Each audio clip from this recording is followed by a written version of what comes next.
என்னுடைய அனுபவத்தை சொல்லுங்கள். ஓம் அகதிஷாய நமக. ஓம் சோ மகாவாலசித்த திருவடிகள் போற்றி. சாமி, உங்கள் சபைக்கு நான் வரதுக்கு முன்னால் இருந்த அடியனுடைய பக்குவமும் சபைக்கு வந்த பிறகு வந்த பக்குவமும் வித்தியாசங்கள் தெரியுது. ஆனால் இப்போல்லாம் மேக்சிமம் என்னுடைய இகலோக வாழ்க்கையை பற்றி பேசுகிறத விட எப்பவும் சபை சார்ந்த இதை பேசுகிறதும், அப்புறமா யாருக்கிட்ட பேசினாலும் எனக்கு சபையை பற்றி பேசுகிறதும் அந்த இதுதான் எனக்குள்ளால வருது. அப்படி இருக்கையில இணை பெருநூல் ஆசியை ஒரு வாட்டி பணியில் இருக்கையில நான் கேட்டுக்கொண்டு இருந்தேன். அப்போ என் கூட வேலை பார்க்குற ஒரு அம்மா, என்ன பேசுறீங்க, அது வேற்று மதத்தை சார்ந்த ஒரு உரையாடலான்னு என்கிட்ட கேட்டாங்க. இல்லை, தமிழ் எல்லா சமயத்துக்கும் உகந்தது, இது ஒரு சாதாரணத்துக்கு மட்டும் உகந்தது கிடையாது அப்படின்னு அந்த அம்மாவையும் அதை கேட்க வச்சேன். கேட்க வச்சோடனே இப்படியெல்லாம் இருக்கா அப்படின்ட்டு என்கிட்ட கேட்டாங்க. கேட்ட உடனே நான் எனக்கு அறியாமல் நீங்கள் தான் இறங்கிடுவீங்களே, அகத்திய பெருமான வாரிசுக்கிற ஐயாவும் இறங்கி பேச ஆரம்பிச்சுட்டேன். நான் ஸ்டாப்பிங்காக பேசுகிறேன். காம குரோத லோகம் மதமாச்சரியங்களை பற்றின விளக்கம் எனக்கு தெரிஞ்ச வரைக்கும் நான் எக்ஸ்பிளைன் பண்ண வந்தேன். ஒரு 20 நிமிஷம் பேசியிருப்பேன். எனக்கு பண்ணி நிறைவு காரணமாக அதை நிறைவு செய்ய வேண்டிய வந்தது. அப்போ அந்த அம்மா அதில் திகச்சிட்டாங்க. இவ்வளவு இருக்கா, நம்ம கோயிலில் போய் வழிபாடு செய்கிறோம், இதெல்லாம் யாருமே சொல்லித்தரலையே அப்படின்ட்டு அவங்க ரொம்ப அதில் ஒரு பிரமிப்புக்குள்ளால வந்தாங்க. வந்தவுடனே நான் அவங்கள்ட்ட ஈகையை பற்றி சொன்னேன். நீ 1 ரூபானாலும் கொடு, கோடி கொடுக்கணும்னு தேவை கிடையாது, 10 ரூபா இருக்குன்னா 1 ரூபா கொடு, அதில் ஒரு சந்தோஷத்தை நீ பார்ப்ப அப்படின்னு சொன்னேன். அந்த அம்மா அடுத்த நாள் என்கிட்ட சொன்னாங்க. பஸ்ஸில் போகையில் ஒரு அம்மாவுக்கு நான் ஹெல்ப் பண்ணேன். அப்போ நீ என்ன வணந்தேன்னு கேட்டேன். சந்தோஷமா இருந்தது அப்படின்னு சொன்னாங்க. அப்போ இதுதான் நீ இறைவன், அப்போ நீ இறைவனை தேடி போகண்டான், இறைவன் ஒன்றை தேடி வராங்க அப்படின்னு சொன்னேன். அடுத்த நாள் இவ உணவு சாப்பிடும் போதும் யாரோ ஒரு அம்மா போய் கேட்கல, உங்களை தான் நினைச்சேன், அதனால என் உணவில் பகிர்ந்தேன், என் கணவரே அதை பார்த்து என்ன இவ மாறின மாதிரி இருக்காளே அப்படின்னு நினைச்சாங்க அப்படின்னு என்கிட்ட சொன்னாங்க. அப்போவும் சபையை பற்றி தான் சொன்னோன்னே எனக்கு அங்கே வரணும் அப்படின்னாங்க. அப்போ கோமாதா பூஜை பார்க்க வேண்டியது இருக்கும் அப்படின்னோடனே அந்த அம்மாவுக்கு ஒரு ஆர்வம், இங்கே வரணும், இப்படி ஒரு இடம் இருக்கான்னு. அது அந்த அம்மாவுக்கு நான் சொன்னதை விட அந்த அம்மாவுக்கு ஒரு குணமாற்றங்கள் வந்ததில் எனக்கு சந்தோஷம் வந்தது. என்னால் இல்லை, அது உங்களால தான் அப்படிங்கிற ஒரு இதுதான் கலியுக மாற்றத்துக்கு நம்ம செய்யக்கூடிய சேவையோ, இதை தான் நம்மளை பக்குவப்படுத்திட்டு வராங்களோ அப்படின்னு நினைக்கல. இதில் இருக்கக்கூடிய ஒரு ஆனந்தம் எங்கே கிடைக்கும்னு எனக்கு தெரியல. அதில் ஏன் இகலோக வாழ்க்கைகளை நான் சாமிகிட்ட சொல்லி இது பண்ணினாலும் இந்த சந்தோஷம் அந்த துக்கங்களை எல்லாம் விட மேலே நம்மளை அரவணைச்சு போகிறத நினச்சா இதுக்கு ஒரு ஈடு இல்லை அப்படிங்கிற ஒரு சந்தோஷம் வருது.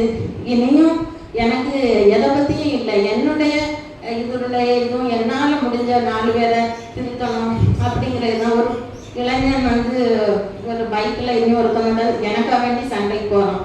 அதனால அந்த பையன்கிட்ட சண்டை போடாதப்பா, அவனை பார்த்தா வேற ஒருத்தவங்க வருவாங்க, நீ சமாதானம் போ அப்படின்னு அவனை சொன்னோன்னா சரிங்கக்கா அப்படின்னா.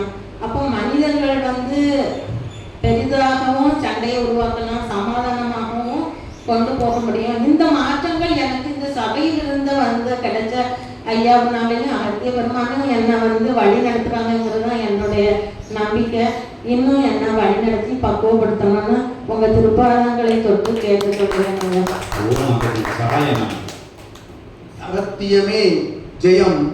அகத்தியத்தை நினைந்து உரையாடிய நிலை சிவமகா வாரிசுத்தனை நினைந்து உரையாடிய நிலையால் அச்செயற்கால் கிடைத்த ஆனந்தம் என்பது அற்புதமான சிவமகா வாரிசுத்த ஆனந்தம் என்று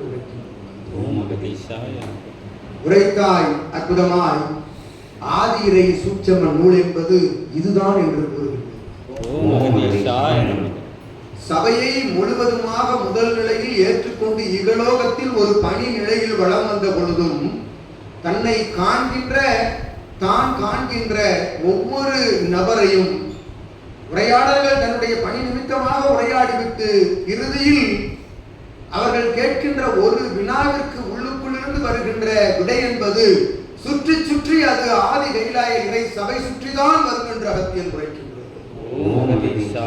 அதுதான் ஆதி இறை சூட்சம நூலிகள் கூறினால் 20 நிமிடங்கள் உரையாடிய உரை என்னுள் இருந்து வரவில்லை, அது சித்தனுக்குள் இருந்து சூட்சம நூலுக்குள் இருந்து வருவது. இதுதான் உண்மை ஊர்ஜிதம், இதுதான் நூல் என்று கூறுகின்றோம்.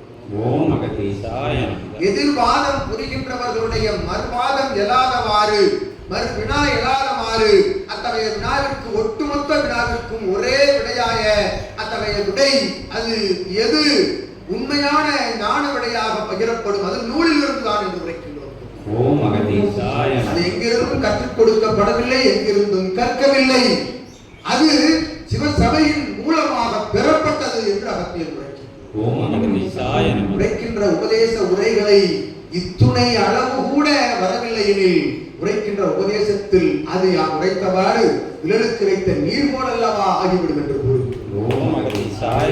சித்தனை இணைந்து சிவசபையை இணைந்து ஒருவன் உரையாடுகையில் நிச்சயமாக அது ஆதி இறை உரையாடலாகத்தான் மிளிரும் என்று கூறி வருகின்றோம்.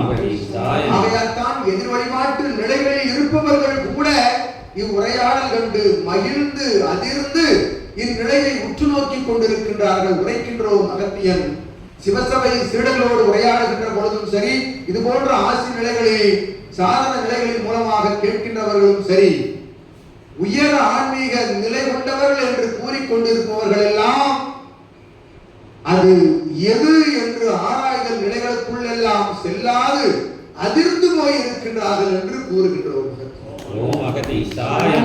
இது நிச்சயமாக ஒரு மாநிலனால் உரையாட இயலாது. இது போன்ற உபதேச உரைகள், இது போன்று இடைவிடாது நீர் உரைத்தவாறு உள்ளிருந்து அது அருவி போல் கொட்டி வருகின்ற வார்த்தைகள் எங்கிருந்து வரும்? இறைவனிடம் இருந்துதான் அது போன்ற வார்த்தைகள் வர முடியும் என்று கூறுகின்றோம். இறைவனை சுமந்திருக்கின்ற இறை சித்தனை சுமக்கின்ற சீடர்களுக்குள் இருந்துதான் ஆதி இறை சூட்சம நூல் அப்பட்டமாக தங்கு தடையின்றி தெல்ல தமிழில் அருள் தமிழ் திரு கடவுள் முருகனாகிய அவன் உரைகளுக்குள் அவன் வேலுக்குள் இருந்து வரும் என்று கூறுகின்றோம். அதுதான் ஆதி கைலாய இறை சூட்சம நூல். அந்நூல் உள்ளுக்குள் பிரவாகம் எடுத்துவிட்டது என்றோ சித்தன் உரைத்தவாறு பகிர்ந்தாகிவிட்டது. வந்து அமர்கின்ற சீடர்கள் ஒவ்வொருவருக்கும் அந்நூல் அதன் பணியை எப்பொழுது ஆற்றிக் கொண்டிருக்கும், அது எப்பொழுது ஆற்ற துவங்கும் என்பது அவனவனுக்குள் இருக்கும் சரணாகதி நிலை பொறுத்தே என்று அகத்தியன் நல்ல ஆசிரியர். அது பணியாற்றுகின்றது, எப்படி பணியாற்றுகின்றது என்பதை அவனே அறிவான் என்று கூறுகின்றோம். நான் என் நிலையில் உள்ளோம் சபையில், சித்தனை என் நிலையில் நேசிக்கின்றோம், இகலோகத்தை என் நிலையில் நேசிக்கின்றோம், ஆன்மீகத்தை எந்த நிலையில் நேசிக்கின்றோம் என்ற நேசிப்பு நிலைகளுக்கு இடையில் நடந்து வருகின்ற பரிசீலனை நிலைகள் தான் இகலோக உழன்று வருகின்ற வாழ்வு நிலைகள் என்று கூறுகின்றோம். ஆன்மீகத்திற்கும் இகலோகத்திற்கும் சண்டை நடக்கும். இகலோக மாநிலங்களுக்குள் இது சரியா இது தவறா என்கின்ற கேள்விகள் கூட அல்லாது, அத்தகைய கேள்விகள் கூட எழாது. சரியை சரியாக செய்கின்றோம் என்று தவறாக செய்துவிட்டு ஆன்மீகத்திற்குள் நுழைந்தால் என்ன கிடைக்கும்? வெற்றிடம் தான் கிடைக்கும் என்று கூறுகின்றோம். வெற்றிடத்தை எதை கொண்டு நிரப்ப வேண்டும்? உன் சரணாகதி அடிபணிவு, தன்னை தாழ்த்தல், தன் உயிர் போல் மற்ற உயிர்களை சிவமாக இவள் உரைத்தவாறு நேசிக்கின்ற பொழுது இவள் உரைத்த உரை கேட்ட அவள் உரை உரைப்பால் மற்றொருவர் அவன் இன்னொரு உரை உரைப்பான். இதுதான் தர்மயுக மாற்று நிகழ்வின் தொடர்நிலை என்று கூறி மகிழ்கின்றோம்.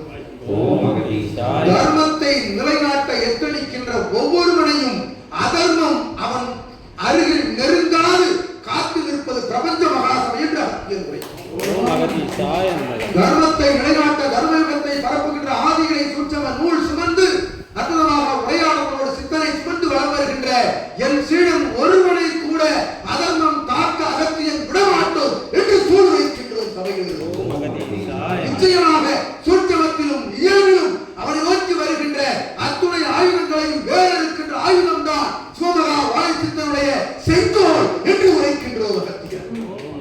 அச்செங்கோல் வேறாக நுழைந்திருக்கின்ற பொழுது அவனுக்குள் இருந்து ஆற்றுகின்ற தர்மயுக பணி அவனை காத்து நிற்கும், அவன் சந்ததியை காத்து நிற்கும், அவன் வழி வருகின்ற அந்நிலைகளை எல்லாம் காத்து நிற்கும். அவன் மூலமாக இவன் மூலமாக சிவன் மூலமாக என்று கூறி மகிழ்ந்து வாழ்த்து கூறி அமர்கின்றோம் அகத்தியர். ஓம் அகதி